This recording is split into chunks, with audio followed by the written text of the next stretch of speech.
बोखावोसो धर्म लानानै बोखावोसो गावस्रा होयो बेबादि राजनितिकआव थांनो प्रयोजन गैया दिनै इउपिपिएल दोलोआ गासिबो जाथिनि मानसिफोरखौ बजबनानै लानो रोंदों जि हायो जि फैसाफोर दङ एसे एनै बेजोंनो ओनसोलाव जौगानाय खामानिफोरखौ मावदों सेस्ता खालामदों दा बेनिखायनो बिथांमोननो आरोबाव मोनसे सम होबावनि जे इउपिपिएलनि दारैनो ओनसोलाव दिनै जि शान्ति फैदों बे शान्तिखौ मजबुत खालामबावनांगौ आरो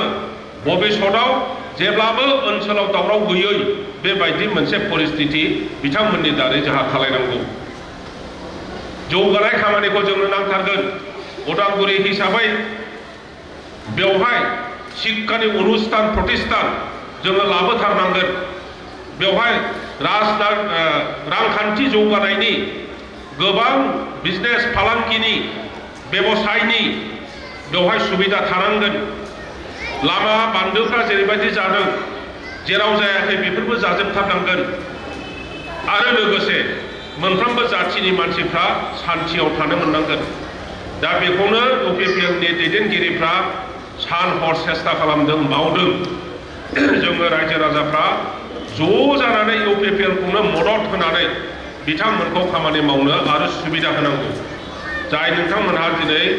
इउपिपिएलआव जगदान होनो थाखाय फैदों नोंथांमोन